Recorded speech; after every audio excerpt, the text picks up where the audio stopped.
Ali foi o momento que eu percebi que o atendimento tinha um poder muito grande de fazer a diferença na vida das pessoas e no resultado da empresa. Que a tolerância do erro 2 para o 3 em 6 meses é basicamente imperdoável. E aí a empresa falou assim: Gisele, aqui a gente inovou no atendimento. O que você fez para inovar? Olha, a gente aboliu o telefone. E aí não adianta você querer encantar cliente mandando brinde para Não. casa. Esquece. Cliente não gosta de brindezinho quando dá erro.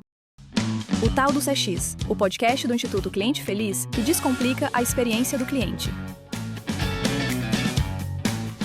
Sejam bem-vindos ao Tal do CX, podcast do Instituto Cliente Feliz, sendo oficialmente lançado hoje. Estamos aqui no nosso primeiro episódio. E antes de mais nada, eu quero me apresentar para vocês. Eu sou Gisele Paula, eu sou CEO do Instituto Cliente Feliz, uma carreira, uma jornada na área de experiência do cliente, fui cofundadora do Reclame Aqui e atuo com experiência do cliente há mais de 20 anos. Eu falo há mais de 20 anos porque depois dos 20 a gente não conta mais, entendeu? Para vocês não calcularem a minha idade. Então eu quero dar as boas-vindas a vocês que estão nos assistindo, então peço para que vocês já curtam esse episódio, sigam o nosso canal, porque por aqui no Tal do CX nós vamos falar sobre experiência do cliente de um jeito mais descomplicado, mais simples, porque a experiência ela precisa ser simples para ser aplicável e ser entendida e percebida pelo cliente também. Por aqui vocês vão receber convidados que têm experiência real, práticas, insights da trajetória deles, da história deles e daquilo que eles já viveram na prática para trazer para que você possa ter insights para levar aí para sua empresa. E para abrir aqui essa nossa temporada, eu tenho uma convidada muito especial. Uma pessoa com uma longa jornada em experiência do cliente, atendimento, gestão, estratégia, morou em outros países, viveu outras culturas, grandes empresas e hoje lida não só com educacional, mas numa empresa muito bacana, que é a Juliana Locke. A Ju passou por diversas experiências na trajetória dela, que eu vou deixar ela contar para vocês. Mas hoje a Ju está como VP de clientes da Well Hub e ela vai contar para a gente aqui como que ela hoje aplica a estratégia de experiência do cliente como alavanca de crescimento, não só da empresa que ela está hoje, mas por onde ela passou também. Então vamos receber Juliana Locke aqui com a gente. Obrigada, Ju. Obrigada, Gi, é um ter prazer. vindo. Uma honra ser do primeiro ainda, Já hein? pensou sua responsabilidade? Espero que seja bom. Mas com certeza um prazer ter você aqui com a gente. E a gente se conectou no CDEM, né? A gente teve ali a oportunidade de ter a sua palestra no CDEM do ano passado. Foi sensacional. Todo mundo amou a sua palestra e de lá para cá a gente criou uma relação muito bacana. Então, é um prazer receber você aqui. E para a gente começar, eu quero que você comece contando um pouquinho para os nossos ouvintes quem é a Ju. Legal. Inclusive, no ano passado, eu estava como diretora de CX da Amazon, né? Para você ver como as Já coisas mudou. mudam. Mas também, assim, sem falar da idade, são mais de 20 anos aí de experiência, de trajetória profissional, com uma carreira que começa, assim, no Brasil, mas já passei por RH, já passei por operação, passei RH, por essa eu não sabia. finança, passei finanças, planos de expansão da Amazon no Canadá. Já fui uma gestora de negócio de uma das unidades de negócio da Volvo, que é a Volvo Penta. Então, estava lá como country manager, passando por toda uma reformulação e reestruturação para garantir o crescimento do negócio. E aí, nessa dança toda, inclusive comercial, acabei parando em experiência do cliente na Amazon. E foi muito bom, porque não tem como você falar de cliente sem você olhar para o negócio, olhar para dentro de casa. E o fato de ter passado por várias áreas e entender como que funciona a dança interna, ela ajuda você a colocar esse componente que é o cliente para dentro da estratégia, com que de fato a gente vai conseguir ter uma visão 360, porque a diferença da empresa que cresce para que não cresce além de se estruturar, é você se estruturar para resolver uma dor de alguém. E muda. A cada tempo, a Perfeito. cada mês, semestre, ano, as necessidades dos clientes vão mudando. E quem não se adapta vai ficando fora do jogo. Fazer a Perfeito. mesma coisa sempre não Não vai te levar funciona. para frente.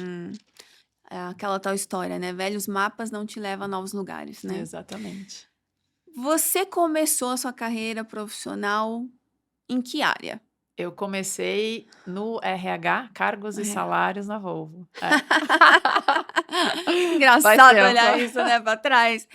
Então, cargos e salário Cargos no e Brasil. salários no Brasil, na Volvo, no E a sua Brasil. formação era Administração. administração. Administração. Eu estava para me formar E nessa aí, como época. foi isso, essa coisa acontecendo? Eu acho que foi a primeira experiência, assim, de fato, Uhum. numa empresa grande. E foi bem numa época que eu estava entre ou eu vou fazer um intercâmbio para aprimorar o inglês, e surgiu essa oportunidade bem finalzinho de ano, eu tive que fazer a escolha. Você tinha quantos anos? Eu tinha 16, 17 anos. 16, 17. Naquela época podia trabalhar mais Naquela cedo. época podia, antes dos 18. Mas naquela época podia. E foi exatamente nisso, esse ponto de o que fazer. Eu falei, não, acho que o que eu vou conseguir numa carreira profissional, numa multinacional, que era o que eu queria desenvolver na parte de línguas, eu vou conseguir aqui. Então foi assim, aí eu entrei. E logo fiquei lá quase 1 ano e meio, quase 2, eu passei para uma área chamada Trade Finance, que faz operação financeira customizada e era para América Latina. E aí nisso entrou um outro quesito, falar espanhol. Não tem como você falar América Latina sem falar o Perfeito. espanhol. Então você vai se desenvolvendo. Essa época eu já comecei a me aproximar muito do cliente para conseguir trazer para a realidade.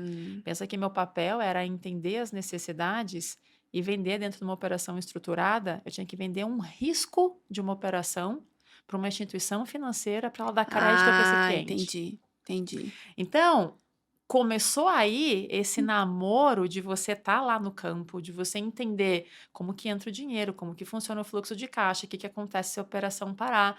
E no final do dia, o pulo do gato para você conseguir isso que eu estou vendendo, esse caminhão, esse ônibus, ele se autopaga pelo próprio produto Perfeito. que ele vai gerar, Perfeito. né? Então tinha muito disso. E a partir disso, a quantidade de Era coisa na área de caminhões. caminhões, ônibus, equipamentos de construção. Entendi. Né? E como foi no começo, você chegando numa empresa, você muito jovem, não tinha conhecido ainda o mercado corporativo, chegando numa empresa desse tamanho? Eu trago, acho que muito. Meus pais sempre foram de instigar. Eu tenho uma irmã mais velha, uma irmã mais nova. A gente nunca recebeu resposta pronta. A gente sempre foi instigado a ter esse pensamento crítico e entender das coisas. Então, isso eu trouxe para sempre, inclusive quando eu entrei no Well Hub. Para, entende, questiona, entende como funciona o ecossistema, qual que é o efeito dominó, o que afeta o que daqui para frente. Porque se você faz isso, é a mesma coisa de uma fundação de um prédio. É a parte mais importante do prédio. Porque depois que a fundação está muito bem feita, o resto ergue, é mais fácil, é mais rápido e aquela estrutura ali está bem consolidada. Então, ao entrar na Volvo, foi muito de entender o que é, o que fazemos, como estamos estruturados, que áreas internas temos, como funcionam os processos, qual que é a Perfeito. nossa relação com o cliente. Então, tudo isso acho que sempre fez parte nesses 20 anos, em Perfeito. qualquer ecossistema que eu entro. Entender o contexto, né? É. Do que você está vivenciando ali. Isso eu acho que vale, inclusive, para o cliente, né? Se você não entende o contexto que aquele cliente está inserido, você pode ofertar uma coisa que não vai fazer sentido nenhum para ele, né? Exatamente.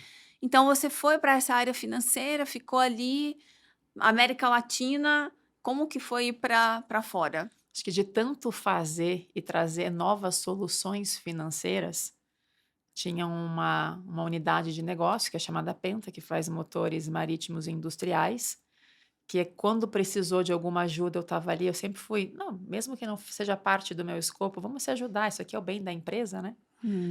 E aí teve esse gestor, ele era o CFO da Penta na região América, e ele começou, acho que, a gostar, né?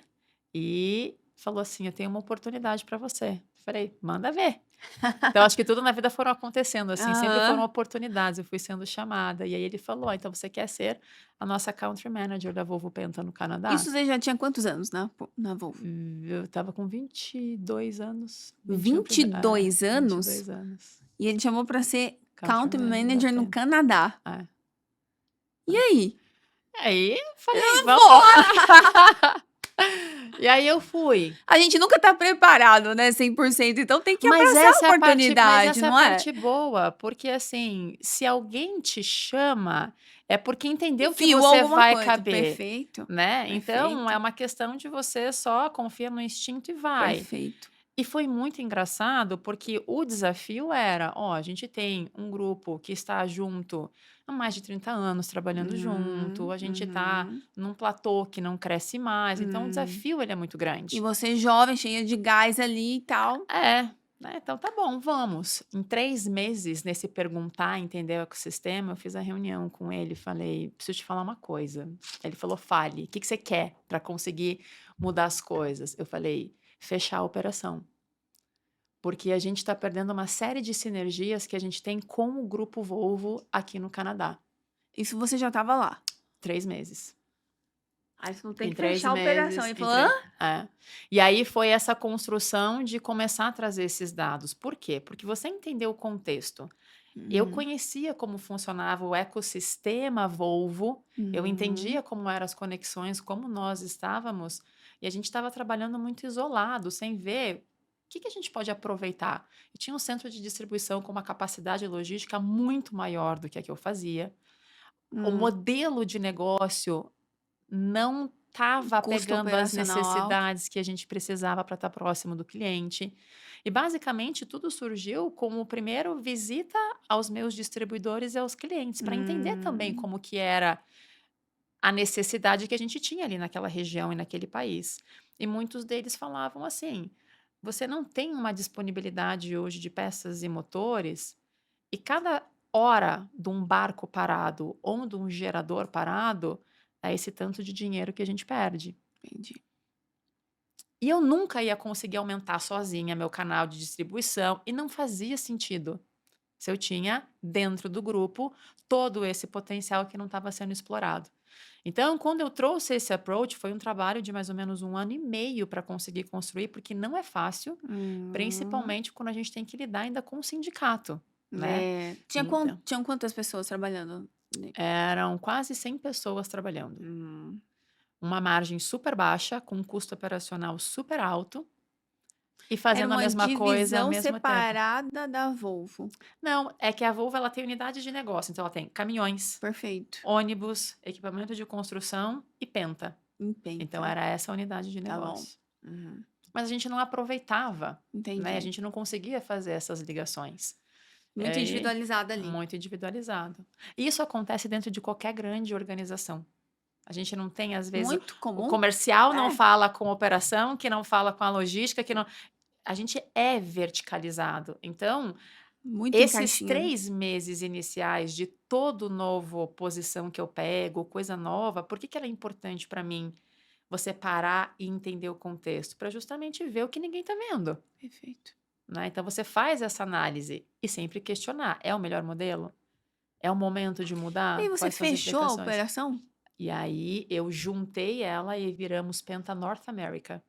Então, em vez de ser Penta Ah, Canadá e Penta Estados Unidos, eu você fiz a juntou os Estados junção Unidos com o Canadá. e eu aproveitei tudo que tinha bom do centro de distribuição na região do Grupo Volvo e coloquei a Penta lá dentro. Entendi. Ao fazer isso e ainda conseguir vender a nossa marca para distribuidores locais, eu consegui antecipar lucro projetado de 17 anos Uau. a valor presente. 17 17 anos a anos. valor presente. 17 anos a valor presente. Caraca, meu. E você Ah. tinha quantos anos nessa época? Eu estava terminando isso com uns 25, 26. Meu Mais Deus, ou eu tô menos isso. chocada. 25 anos. Ah, era isso. Mas idade nunca foi um problema e Agora, acho que não, não mas eu vale. tô chocada pelo seguinte, num mercado em que você atuou, que é um mercado automobilístico, um mercado Bem conservador. extremamente Ah. conservador, não é o comum a gente ver, né?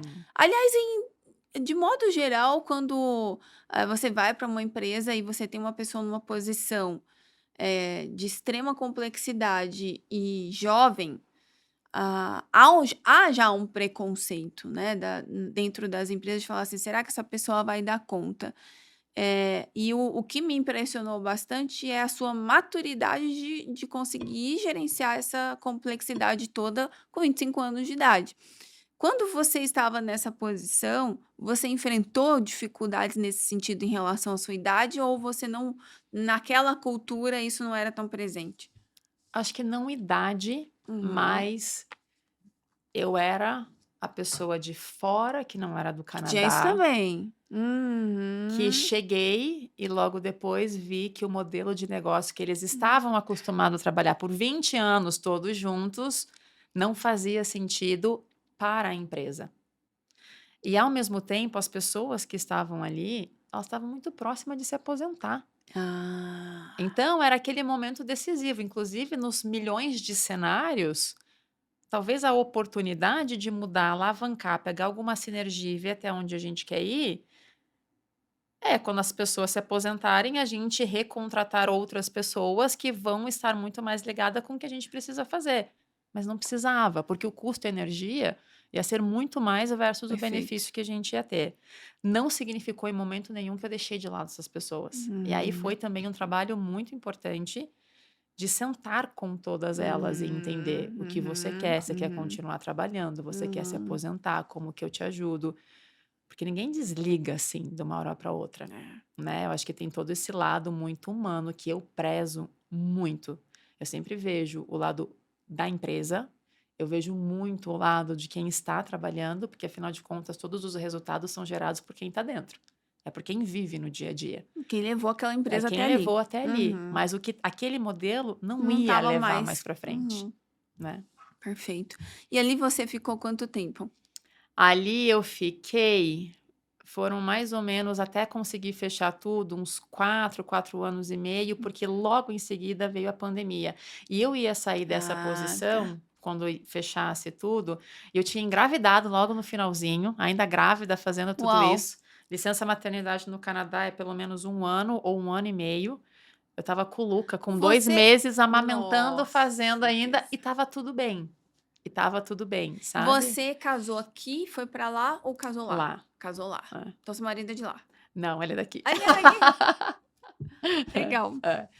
Mas, então, tudo isso fazendo ainda com uma criança pequena, e nesse meio do caminho, pandemia bateu, e aí a Amazon, que estava com uma operação, queria dobrar, isso era março, ela queria dobrar Você até o estava no final do ano, Canadá. e eu estava no Canadá. E aí acho que pela relação que acabava tendo com o sindicato, conhecer muito, houve esse bater na porta, mais uma vez bateram na minha Hum. porta e falaram: "Ó, a Amazon quer expandir, você quer fazer parte?" Eu falei: "Vamos embora". E aí fui, aí saí da Espera Volvo, aí, um parêntese entrei. aqui. A Amazon entrou em contato com você. Quando você Sim, viu lá a Amazon, qual foi a sensação? vamos embora. É Ah, uma empresa, é diferente. Toda que vez eu era um achei mercado muito diferente, né, do que você estava. é, mas eu nunca vi por essas diferenças em pensar que: "Nossa, é um mercado diferente, será que eu vou dar conta?". Uhum, Eu sempre gostei do desafio de fechar e encerrar ciclos, legal. né. Então me fazer convites em momentos que o ciclo não está encerrado, eu não vou, porque eu preciso entender, estruturar, executar, ver que gerou resultado e então Uhum, casou exatamente, acho que uhum, foi muito feliz esse casamento. você tinha acabado de concluir um ciclo ali, né. É, e a minha Legal. saída dessa Volvo Penta Canadá seria ir para a Volvo Penta nos Estados Unidos. E aí, de Uhum, novo, com um filho pequeno, meio pandemia, vai, não vai, como faz? E a Amazon era para ficar ali no Canadá, meu uhum. marido com emprego, né? Então a gente tem Ah, que estava começar a bem pensar também aham, super. na como que isso impacta a dinâmica familiar e como que isso vai ser Uhum, bom para a minha família, né? Para mim, para o meu marido, para o meu uhum. filho. E aí eu mudei, fiz essa migração. E foi bem interessante, porque no começo era assim, se eu já estava acostumada, brincava, né, com dinheiro de banco imobiliário da Volvo, imagina a Amazon querer dobrar A posição dela a ali. posição, toda o centro logístico para conseguir dar conta de uma Uau. pandemia que ia vir para É, ficar. porque na pandemia o e-commerce Bombou, explodiu, explodiu. e você pegou bem esse momento Bem ali, esse né. momento.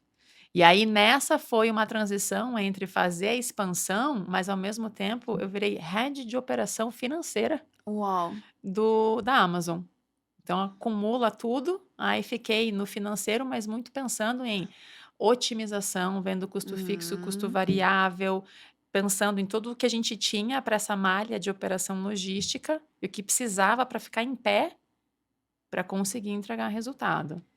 É, baita experiência. Agora, deixa eu te fazer uma pergunta aqui, trazendo esse contexto já de Amazon. Amazon, né, não é novidade para ninguém que é um baita case de experiência do cliente, de olhar para o consumidor. Acho que é uma das empresas mais admiradas do mundo também. E posso imaginar que tiveram muitos aprendizados de viver essa cultura de Amazon. Ah, o que mais te chocou quando você entrou nessa cultura e percebeu o ambiente, como que era esse ambiente, a dinâmica da empresa? O que mais te impressionou? Pensa numa empresa sueca, que você precisa ter 30 pessoas numa reunião, todo mundo entrar num acordo antes de você seguir. Então, se um não deu, daqui a um mês a gente A gente senta de volta de novo. novo. A Amazon você tem reunião cronometrada e tem que sair com uma decisão. Eu brinco que eu fiz a faculdade Amazon, porque eu passei por operação, finanças, vendas e CX. É Uau. exatamente Tudo. tudo o que você tem de melhor que você pode pegar dentro de Amazon em diferentes países. O que me deu também a ver que os processos muito bem estabelecidos são aplicáveis em qualquer lugar. Isso é uma coisa que eu trouxe para mim e aplico hoje no El Hub. Né? Quando a gente está falando de empresas globais, a gente tem que ter um 80% de sinergia e o 20% muito local, porque é específico daquela região. Mas o que vai fazer da consistência, a escalabilidade, você conseguir ser reconhecida como Amazon, e não importa, você vai nos 24 países que a gente tem Amazon, é igual. Mesma coisa McDonald's. Você pode não gostar, mas você pode ir para Tóquio, como você pode Tem ir lá. para... Tem lá e você sabe o que esperar. Você sabe o que você vai ter. Então, a Amazon, para mim, nessa escola, ao longo desses 4 anos, ela me mostrou muito isso. Mas no início, é a velocidade da tomada de decisão, e aqui um ponto diferente de qualquer outra coisa que eu já tinha visto em todos esses anos, mesmo sabendo que talvez eu tinha, nunca foi tão latente, dado. Dado. Trabalhar Orientada a muito com dado. dado. E não é que Perfeito. seja orientado a dado, porque às vezes o dado te Ah, diz uma coisa, mas quando você vê a realidade é outra. Sabe aquela história do Jeff Bezos que falava assim que o nosso SLA de atendimento, né, que é o nosso service level, a gente está atendendo e diz nas nossas métricas que a gente atende em 13 segundos e os clientes estão reclamando que está passando de 1 minuto? Você pega o telefone, você liga e você vê que realmente está passando de 1 minuto? Então, o dado, ele te traz, sim, um norte, mas se você tem um ruído que a gente chamava de anedota, Anedota. você precisa ver essa anedota e entender como ela se Anedota? encaixa ou não. Anedota. Engraçado. São as anecdotes. Anecdotes. São as anedotas. Então, a gente usava muito a anedota do cliente e isso, desde o momento que eu entrei em operação, seja finanças, seja depois comercial, quando eu vim para o Brasil Então, para livros. questionar o dado. Então, você Questionar o tinha o dado. dado, ou seja, o Não. dado te traz uma visão, um direcionamento. Só que por trás do dado, vocês tinham um questionamento. Será que Ah, é e isso? isso. E a gente sempre tinha esse questionamento, porque se tinha alguém falando que não era, o quanto disso é verdade e quando acontece.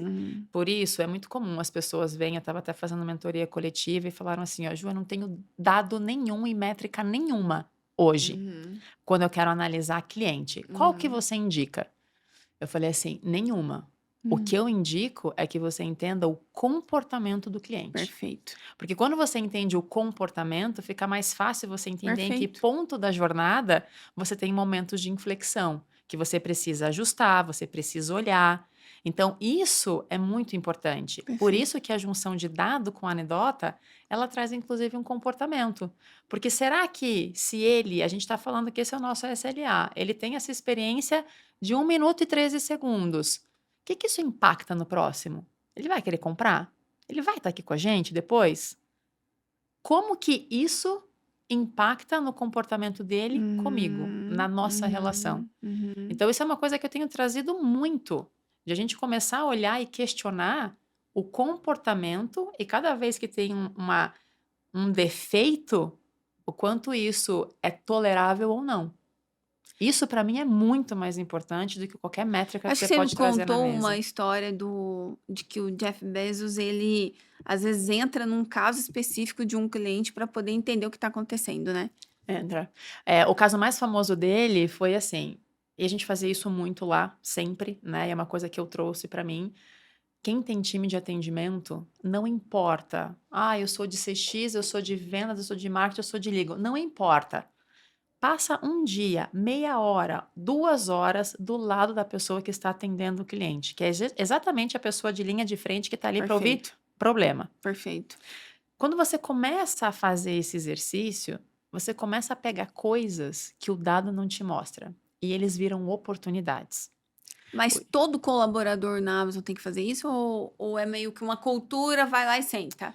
Quando eu estava como diretora de CX, a gente fazia alguns eventos para a empresa e colocava essa escuta, até Tá. porque os nossos times eram espalhados. No entanto, a voz do cliente ela está concentrada num sistema chamado Heartbeat e é disponibilizado para todo mundo da empresa. E quando você entra, você faz um treinamento. O teu onboarding, um dos treinamentos que você faz é sobre essa ferramenta. Entendi. Como extrair dados, como manusear ela e tudo mais. Então, todo mundo tem Tem acesso. acesso. A Legal. diferença é você sentar real time ali e fazer esse exercício. E o Jeff sentou ao lado de uma atendente e aí, pegou o telefone e ela falou assim: então, eu tô ligando para falar da mesa. Aí a atendente colocou, deu um mute, né, e falou assim: quer apostar quanto que ela vai falar que é a mesa que tá riscada? Aí ele, hã? E ela continuou: qual que é o problema com a sua mesa? A minha mesa veio riscada, gostaria de trocar. E continuou, fez todo o processo que tinha que fazer. E quando desligou, o Jeff Bezos perguntou assim: como você sabia? Ela falou: é a 5ª ligação hoje que eu tô pegando dessa mesa, desse fornecedor, que tá com esse mesmo problema. E eu nunca pego. Então isso é fora do normal. Como que você acha que essa quantidade de mesas ia fazer barulho ou algum ruído na quantidade de Do atendimentos? volume, não dá. Não dá. E aí ele perguntou para ela: e o que que você faz sabendo disso? Não, ou eu vou dar o reembolso, ou vou ver se ela quer a outra mesa. Mas a gente continua vendendo essa mesa para quem está comprando? Ela, sim, ela continua no ar. Foi muito rápido ele sair dessa ligação e ele aplicar o que a gente chama lá dentro de Andon Core. Uma metodologia, na verdade, uma nomenclatura que é usado muito na Toyota. Andon Core, que é literalmente você puxar o fio da tomada. Toyota ok. usa isso, tá? Ele trouxe e se inspirou na Toyota, que significa o quê? Se você está no processo de produção e alguma coisa tem uma falha, você não vai continuar produzindo o carro. Tira da tomada. Tira, para, arruma Perfeito. e aí você pluga de novo e continua para nenhum carro ter esse defeito. Até porque, no caso da Amazon, isso pode representar milhões. Exatamente. E aí ele Uhum. falou: é isso que eu vou fazer. Mas ele não vai ficar com a área de vendas. O Andon Core é para você atendente.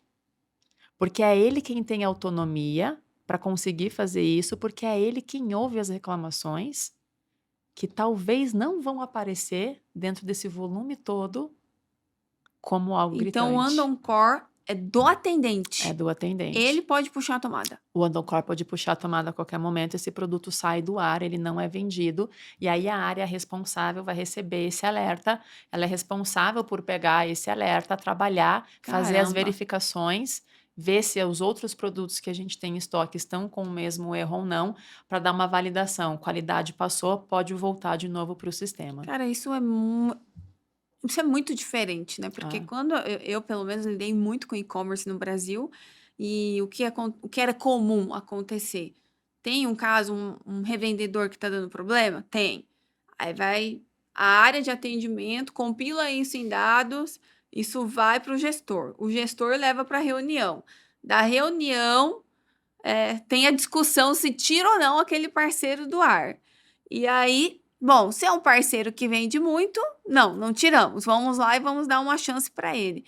Nessa história toda, você já tem um calhamaço de problema para resolver de clientes que estão reclamando, né? E provavelmente é um tempo que demora, 10 dias, Muito. 2 semanas.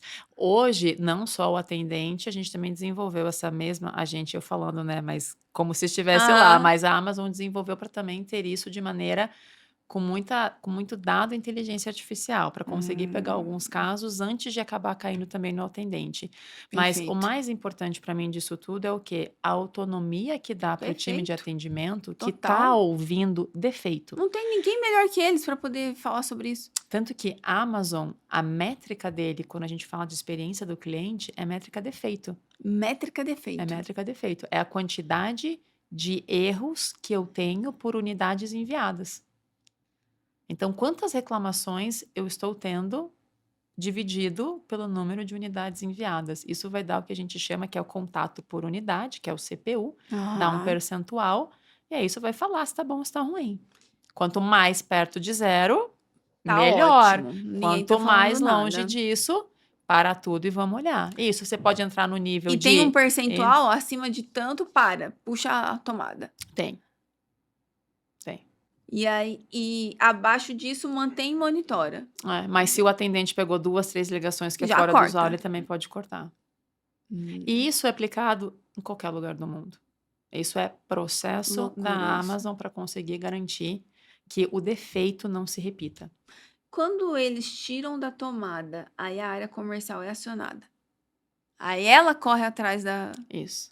Entendi. E essa é a grande sacada da Amazon quando a gente está falando de experiência do cliente, no sentido de conseguir compilar isso e trazer para a área responsável pelo defeito tomar ação. Isso muda o jogo completamente. Porque você não coloca a responsabilidade em CX. Não é a responsabilidade dessa vertical que não Perfeito. consegue atuar no problema. Atua no problema quem está perto dele. Perfeito. Né? Então, se eu, atendente, estou perto de um problema de uma recorrência Puxa a anormal, tomada. puxa a tomada. Mas quem vai conseguir falar com o fornecedor, seja com quem for, Não é o atendente. não é o atendente. É quem cuida desse Aí fornecedor. vai para quem vai cuida pra lá. do fornecedor. E tudo isso semanalmente. Semanalmente. A gente não pode ter os mesmos erros e os mesmos problemas toda semana. Tem que variar, a gente tem que ser rápido. Então, quando são feitas as weekly business reviews, né, as revisões de negócios semanais, que elas são feitas na Amazon toda terça-feira, na próxima, eu quero um outro problema. Me explica um pouco mais sobre isso. Como funciona esse ritual? Ele é feito... Ele É pode por ser, área?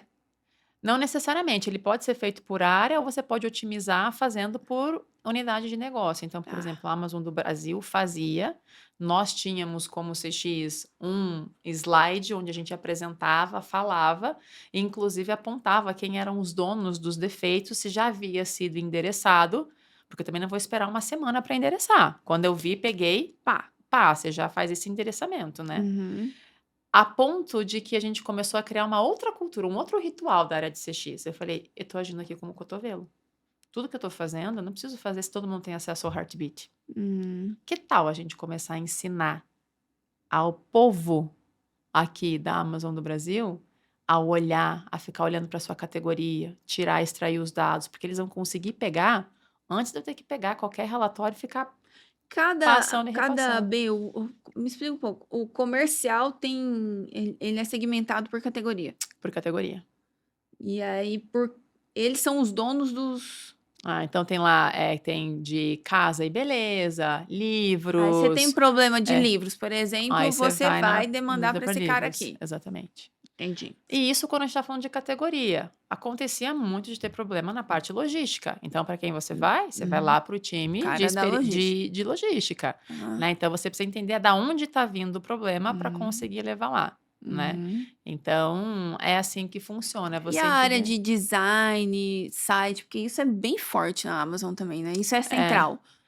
Tem uma área que é chamada área de UX, que UX. faz tudo isso. A gente tem no Brasil, mas geralmente tá tudo meio que se conectado, porque do lado. reporta para Seattle. Eu, por exemplo, eu reportava para Seattle. Não reportava aqui para o Brasil. É uma área apartada. Entendi. Porque você trabalha cross, né? É uma Entendi. área suporte no sentido de conseguir fomentar um negócio. Perfeito. Mas para mim o mais legal de tudo isso de Amazon, que é o que trouxe uma grande diferença para o jeito que a gente vê as coisas, era conseguir identificar comportamento. Por quê? Porque se eu fizer isso toda semana, vamos e venhamos, a inteligência artificial hoje em dia faz muita coisa. Se é repetido, você sentado atrás do computador e você só gera e faz, só que é substituído muito rápido. Qual que é a inteligência? É você entender comportamento. E o que é esse entender comportamento?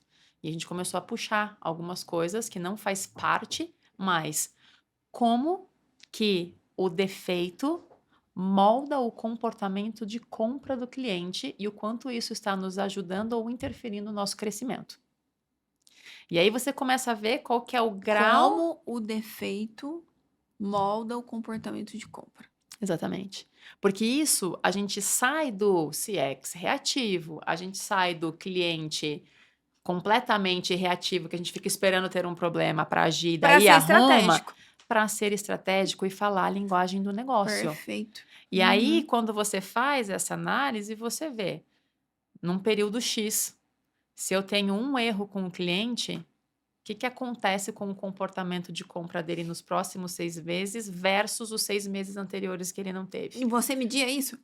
Eu fiz uma pesquisa para isso, porque não era um E dado me estruturado conta, que a gente como tinha. foi isso? Surpreendentemente, em saber que a tolerância do erro 2 para o 3 em 6 meses é basicamente imperdoável. Primeiro erro, ele perdoa. Primeiro erro, ele perdoa, ele diminui só um pouquinho a capacidade de compra dele. Mas 2 continua erros, comprando. ele dá aquela balançada. Caiu no 3, basicamente fica nulo. Basicamente fica nulo. Para de comprar.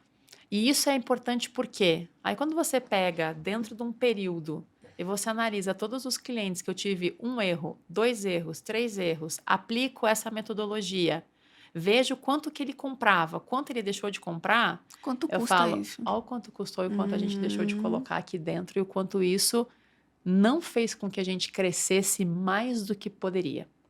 E esse aí que cliente do muda. terceiro erro, assim, para você recuperar vai ser muito difícil. E aí não adianta você querer encantar cliente mandando brinde para Não. casa. Esquece.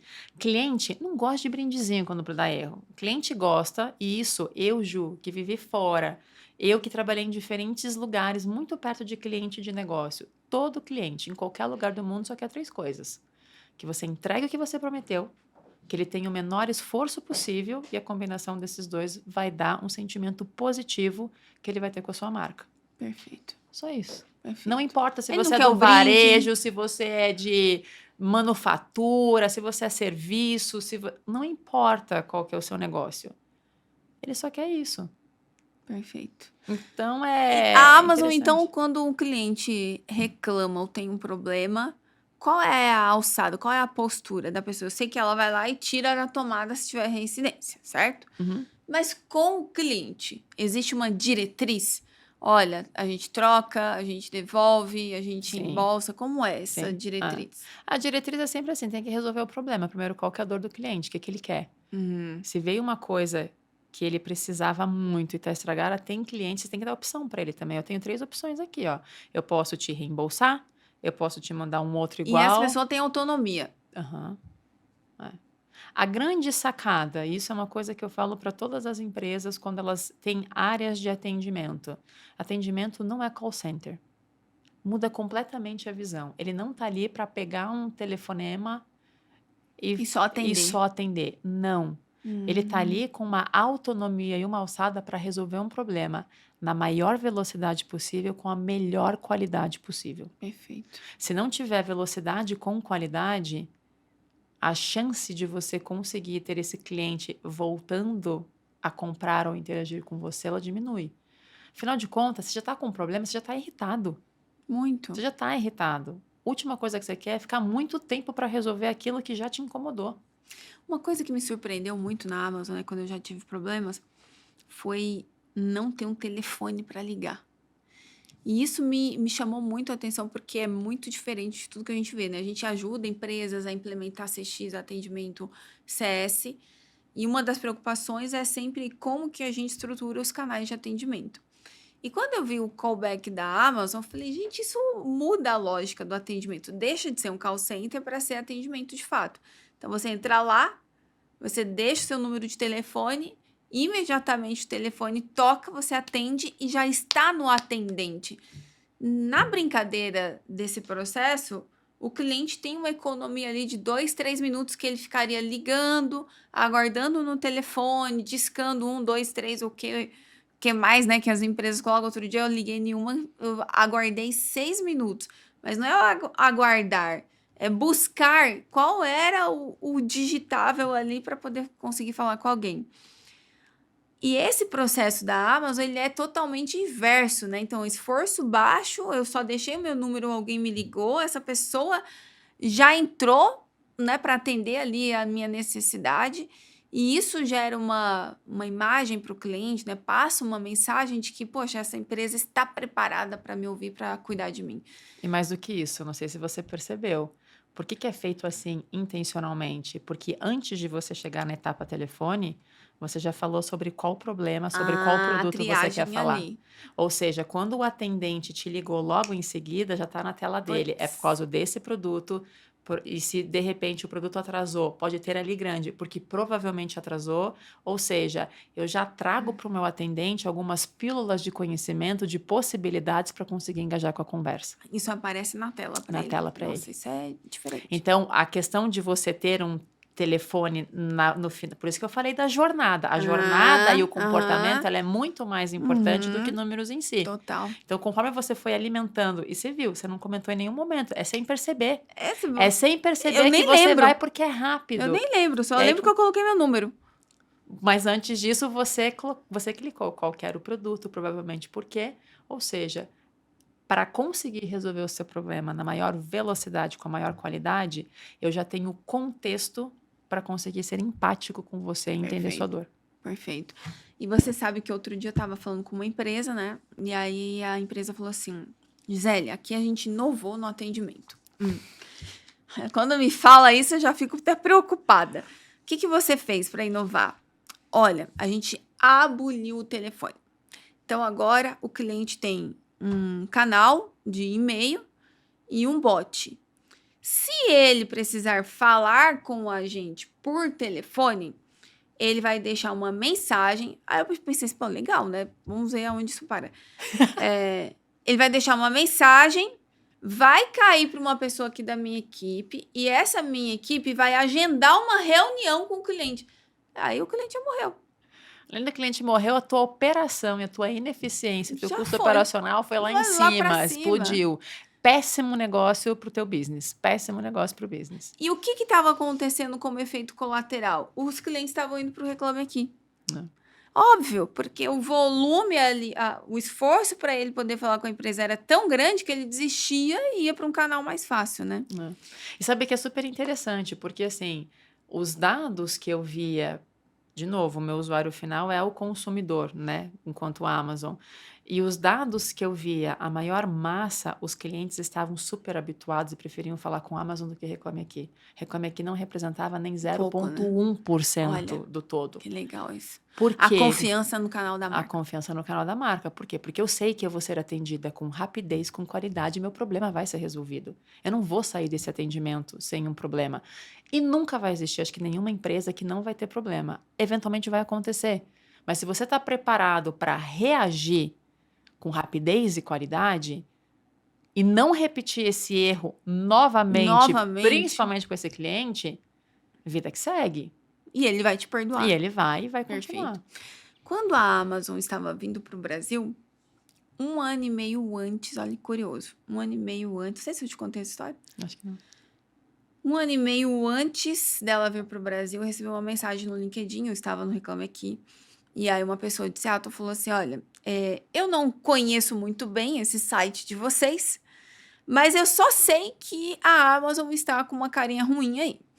E a gente precisa resolver isso, porque a Amazon não pode chegar no Brasil com essa carinha feia. Tava com a carinha de não recomendada, pior que tem. Então, a gente precisa entender como vocês funcionam, resolver isso com os clientes, porque a gente precisa se preparar para entrar no mercado brasileiro. E aí, nós começamos um processo ali com eles. Tinha um pessoal que ficava na América Central ali atendendo clientes.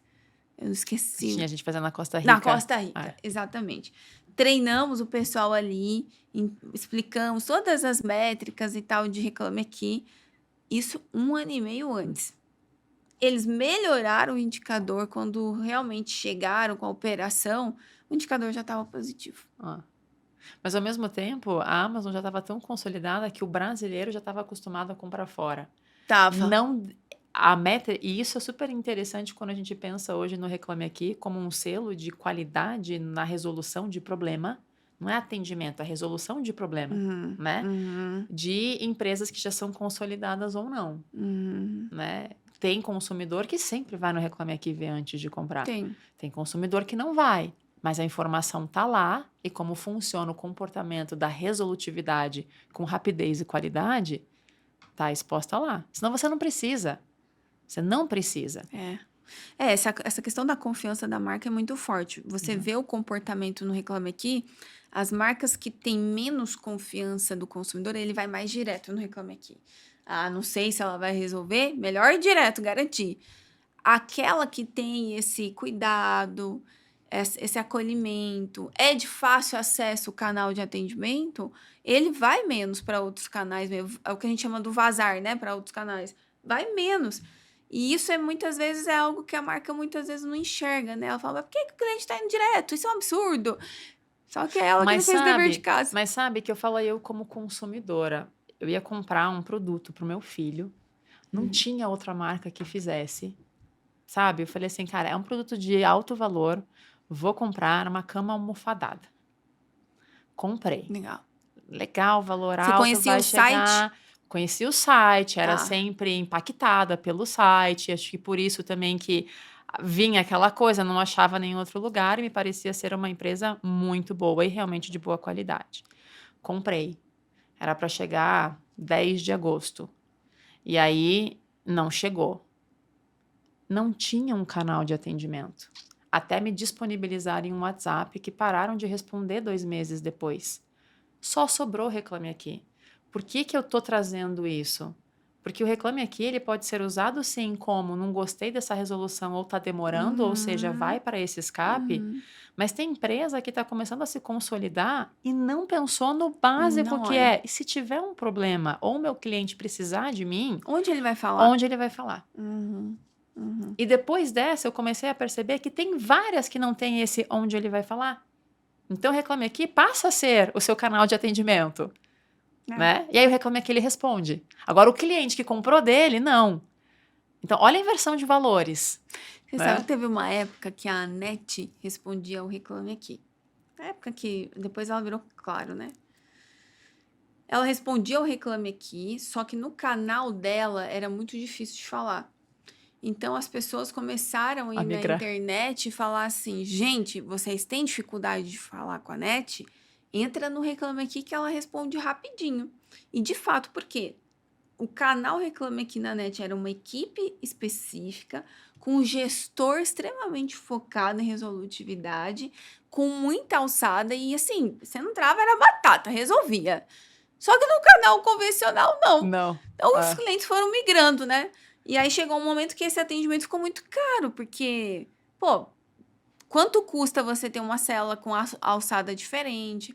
É um salário diferente que você dá para essa pessoa para ter todas as camadas de autonomia, sendo que poderia estar essas mesmas pessoas lá no front para resolver lá no front e diminuir o esforço do cliente, né?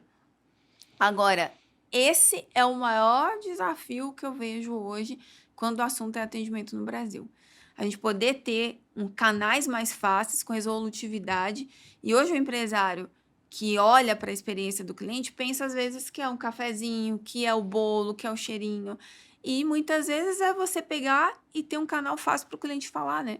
Na verdade, ele só quer que você entregue o que você prometeu. E se você não entregou, que ele tenha o menor esforço possível para conseguir ter o que você prometeu. Ponto. Ele não quer receber xicrinha em casa, cafezinho, convite para jantar. Não quer isso.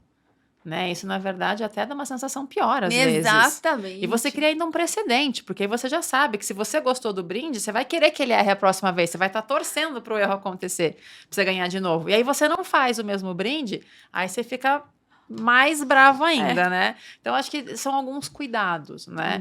Mas eu acho ainda que no Brasil existe uma falta de conhecimento, de uma maneira geral, de achar que experiência do cliente é atendimento.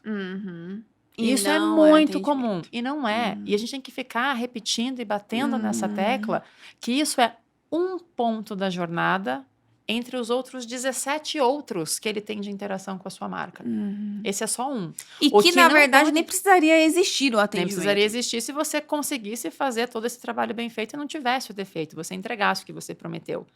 Mas no final do dia, quando você coloca tudo isso, o mais importante é com que, se você tem 18 pontos de contato, tem que ter uma consistência na qualidade, uma consistência na comunicação, uma consistência no foco de resolver problema, independente de qual ponto da jornada foi.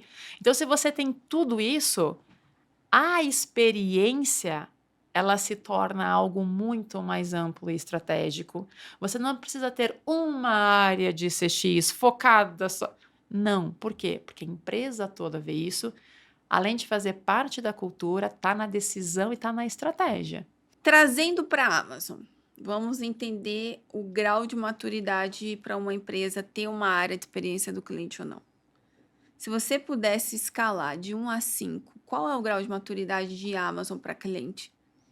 Eu penso diferente. Eu até criei uma escala de maturidade baseada no perfil e no comportamento. Explica mais. Vai de 1 a 7. 1 a 7. 1 a 7. Onde o 1, ele começa nessa sequência, tá? 1, eu tenho uma área de atendimento. Número 2, eu coloquei um time de CX. Tá. Número 3, eu tenho métricas. Vou começar a acompanhar, né? Número 4, eu comecei a colocar CX ou cliente na cultura. Número 5, eu entro na estratégia da empresa. Perfeito. E aí, esse salto que a gente acaba falando entre o 6 e o 7 é como que eu consigo ter uma visão mais ampla para que eu não precise ter uma área, que a empresa funcione e esse CX reativo passe a ser um CX gerador de receita. Nenhuma empresa está lá. Nenhuma. Mas para mim acho que essa é a construção do futuro. Eu até ouvi esses dias, tinha até um debate bem forte no LinkedIn sobre uma pessoa falando que, nossa, não vai mais existir era de CX, ou outro falando que ia existir.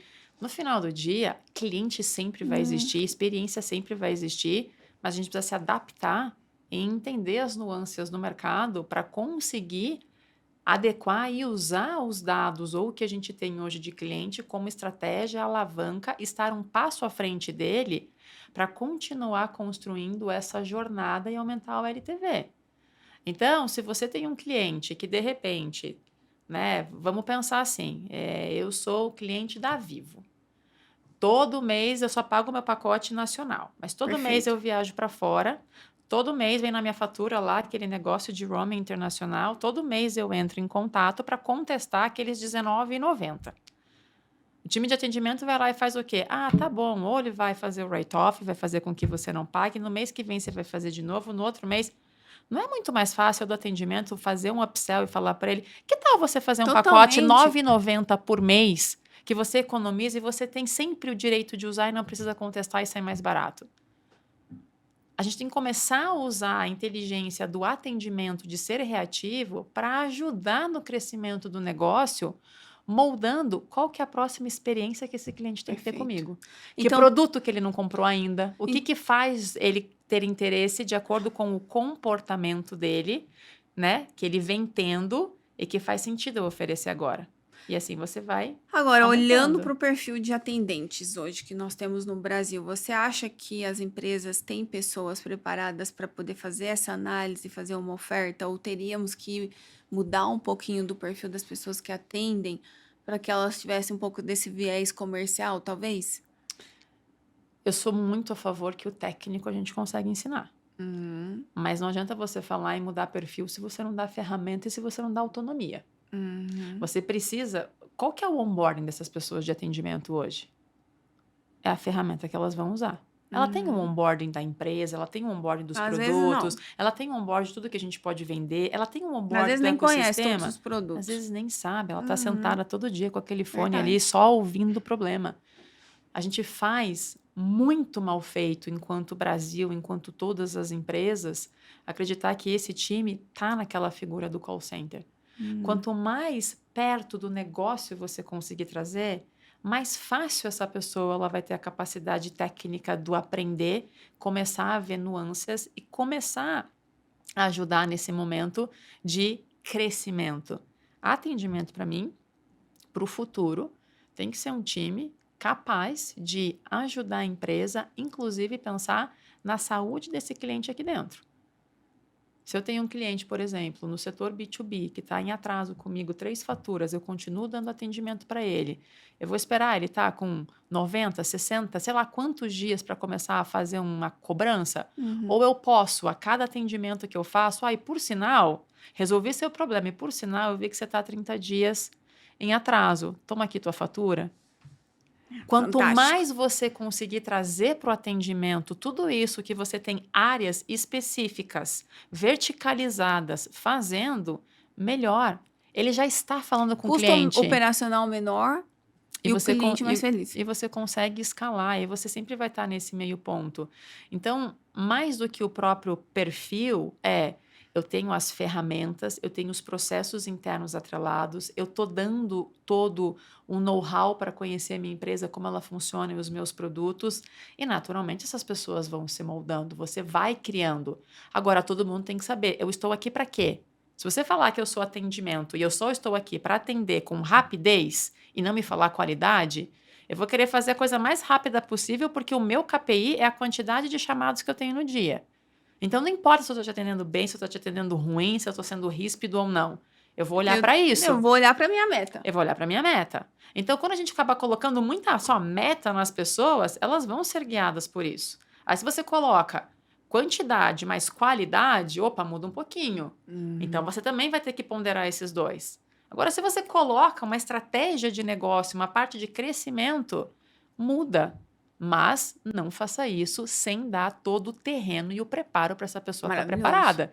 Senão ela não vai saber explicar. Aí imagina eu lá com o atendente da Vivo, ele fala, R$ 9,90, eu falo, mas para quais países vale? Então não sei. Não adianta. Você tem que conhecer o que você está vendendo. E você passa a usar o atendimento ou o CX, ou seja, o que for, qualquer ponto de interação da jornada, como motor de receita e crescimento de negócio. Ju, muito bom isso que você trouxe para a gente. Eu acho que foi uma aula que você trouxe para nós aqui. Eu anotei aqui os 7 passos que você trouxe, né? Primeiro, o atendimento é a base para poder gerar boas experiências, mas ele sozinho não entrega a experiência completa para o cliente. Até chegar no momento que o agente que está atendendo o cliente se torna o vendedor da marca. Eu acho que nós estamos ainda engatinhando nesse assunto no Brasil, né, de ter atendentes atuando em prol da marca, não só no reativo, mas de uma maneira proativa. Mas fica aqui para quem está nos assistindo esse insight, né? Essa provocação. Por que não quem atende vender também? Por que não quem atende gerar um upsell, né? Fazer uma oferta para o cliente ali? E gerar ferramentas para essas pessoas poderem fazer isso.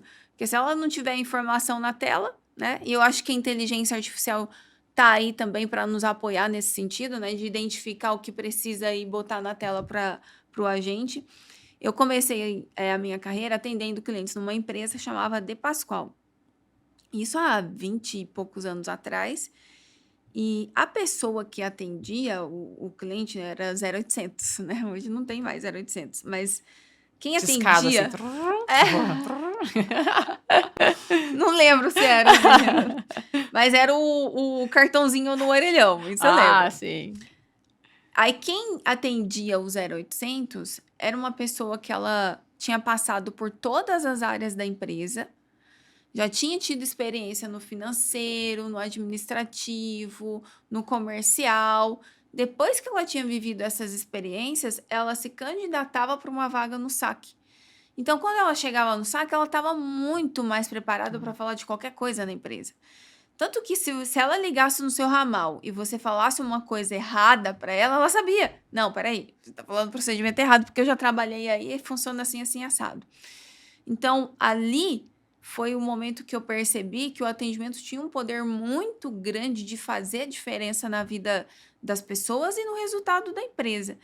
Hoje, eu não vejo uma empresa olhando dessa forma para o atendimento. E eu acho que fica essa provocação para nós aqui. Será que você não tem que colocar a sua segunda área de vendas no saque? Será que você tem o motor 1 de vendas, que é o teu vendedor, e o motor 2 ser o profissional que está no saque atendendo o cliente? E isso, ao invés de ser um reativo, ser um proativo, né? Muda completamente o jogo. E vendas, e digo mais... Collection, né, que é o nosso sistema hoje de fazer cobrança, também te ajuda muito, ainda mais empresas B2B. E mais do que isso, no final do dia, o quanto que a liderança está junto com o time de atendimento para ouvir novas oportunidades de negócio. Perfeito. É uma coisa maravilhosa e assim, Eu recomendo toda a empresa fazer. Crie um ritual com o teu time de atendimento, o que você está ouvindo, que pode ser uma oportunidade de negócio que a gente ainda não enxergou. Porque às vezes uma reclamação é uma Perfeito. reclamação. Às vezes 30 reclamações de uma mesma coisa que eu não tenho é uma oportunidade de um novo produto que eu posso lançar. E você passa a ser o centro de escolha do teu cliente para ter tudo que ele precisa só concentrado em você. E a fonte de informação para dentro da empresa também, né? Então, você também se alimentar com esse time e Perfeito. criar um ritual uma vez por mês, senta. Quais são os produtos? O que você está ouvindo que poderia virar um produto? Né? E aí começa a juntar com o time comercial. Quando você está tentando vender, o que ele está pedindo que eu não tenho hoje? Está casando com o que ele está Legal. reclamando aqui? Legal. Junta tudo, virou um novo produto, faz o lançamento que com certeza vai ter adesão. Então, a gente se fala pouco. E não importa se a sua empresa tem 5 funcionários, 1.000 funcionários ou 10.000. Esse ritual dá para fazer. É só você ter a intenção de colocar ele, criar para conseguir criar E a liderança que está no atendimento, ela precisa ter essa visão. também. Porque Não é? se ela não tiver essa sacada de falar, gente, vamos puxar aqui o CEO, vamos puxar isso aqui, puxar aquele outro. Eu vejo ainda muita área de atendimento muito focada no operacional, né? Acho que trouxemos aqui um belo insight, uma boa provocação para quem atua nessa área, empresários, gestores, líderes, olhando para a experiência do cliente. E eu quero te fazer uma provocação. Vai lá. Ju, nós temos um momento aqui nesse podcast que é o momento do pit stop. O que é o momento do pit stop? Eu te trago um desafio, sabe? Quando você está correndo ali, você tem que parar para trocar o pneu, né? Só que aqui a gente para muito rápido. Então a ideia é eu trazer um tema para você e você me trazer uma solução que você daria para isso em até 1 minuto. Então, basicamente, eu vou colocar para você o problema e o que você faria com ele. Bom, o problema é o seguinte: você foi contratada para fazer a gestão de uma empresa do segmento de e-commerce. E nesse segmento, assim, essa empresa está vivendo um momento de crise, clientes reclamando, problemas acontecendo com bastante recorrência, e você tem carta branca para poder fazer o que precisa ser feito para resolver. Qual seria a sua primeira ação? Eu acho que tudo que eu falei aqui de escola Amazon é exatamente o que eu replicaria, porque as coisas acontecem nessa velocidade. Se você consegue trazer com esses dados, mensurar, falar o quanto isso está impactando o resultado financeiro e traz para o dono do problema, provavelmente você vai ter 10, 15 donos de problema e faz todo mundo acontecer e faz essa cobrança, é isso que eu faria. Hoje a gente olha muito métricas de CX como NPS e ninguém está olhando o defeito. Olha o defeito, Olha o porque defeito. é ele quem vai te Perfeito. dar a oportunidade de você melhorar a jornada daqui para frente e garantir que esse defeito não aconteça com outros. É a analogia que eu sempre faço da goteira no teto. Tem uma goteira no teto, o que você faz? Você bota um balde para ninguém cair. Isso aqui é área de atendimento. Você atende rápido para ninguém cair com qualidade. Mas você vai deixar aquela goteira ali? É aí que entra Boa. a boa. resolução do que você está me pedindo. Agora você vai trazer alguém Que para conserta. arrumar aquela goteira lá no teto. Perfeito. É isso o que precisa ser feito para você garantir que a jornada seja muito boa, que os problemas diminuam. E eu adoraria ter uma empresa sem nenhum atendimento, porque tudo acontece como tem que acontecer. Ninguém precisa reclamar. Olha, sensacional. Foca no defeito. Foca no defeito. Gostei, gente. Hashtag foca no defeito, tá? Legal. Ju, quero te agradecer Eu que agradeço. por esse episódio maravilhoso. Aula aqui. E você é rápida na hora de conectar a estratégia com a solução. Então, eu tenho certeza que esse vai ser um episódio para você assistir e assistir de novo, fazendo todas as anotações dos insights que a Ju trouxe. Você quer deixar alguma mensagem final, seus contatos para quem quiser te acompanhar, seguir você? Super agradeço. Então, para quem quiser acompanhar ou seguir, você pode entrar lá no site www.julianaloch.com ou nas redes sociais @juliana.loch. Sempre respondo, gosto de responder e gosto de ver empresas crescerem. E sempre falo, não foque, não se preocupe em ter uma área. Se preocupe em ter uma metodologia Perfeito. que faça com que a empresa funcione e você só entregue aquilo que o cliente quer. aquilo que você prometeu com o menor esforço possível para que o sentimento dele com você seja muito positivo. Maravilha, Ju. Muito Obrigada. obrigada. Quero agradecer também aos nossos ouvintes, quem está aí assistindo com a gente, e convidar vocês que esse é o primeiro de muitos episódios que virão pela frente. Logo, logo a gente traz a Ju para a gente continuar essa conversa por aqui, que é muita coisa legal que ela trouxe para cá. E compartilha esse episódio, se fez sentido para você, pode fazer sentido também para outras pessoas, compartilha com mais colegas, para a gente poder levar essa mensagem do cliente cada vez mais longe. Muito obrigada, nos vemos na próxima. Ju, Obrigada. foi excelente. Obrigada. O Tal do CX, o podcast do Instituto Cliente Feliz que descomplica a experiência do cliente.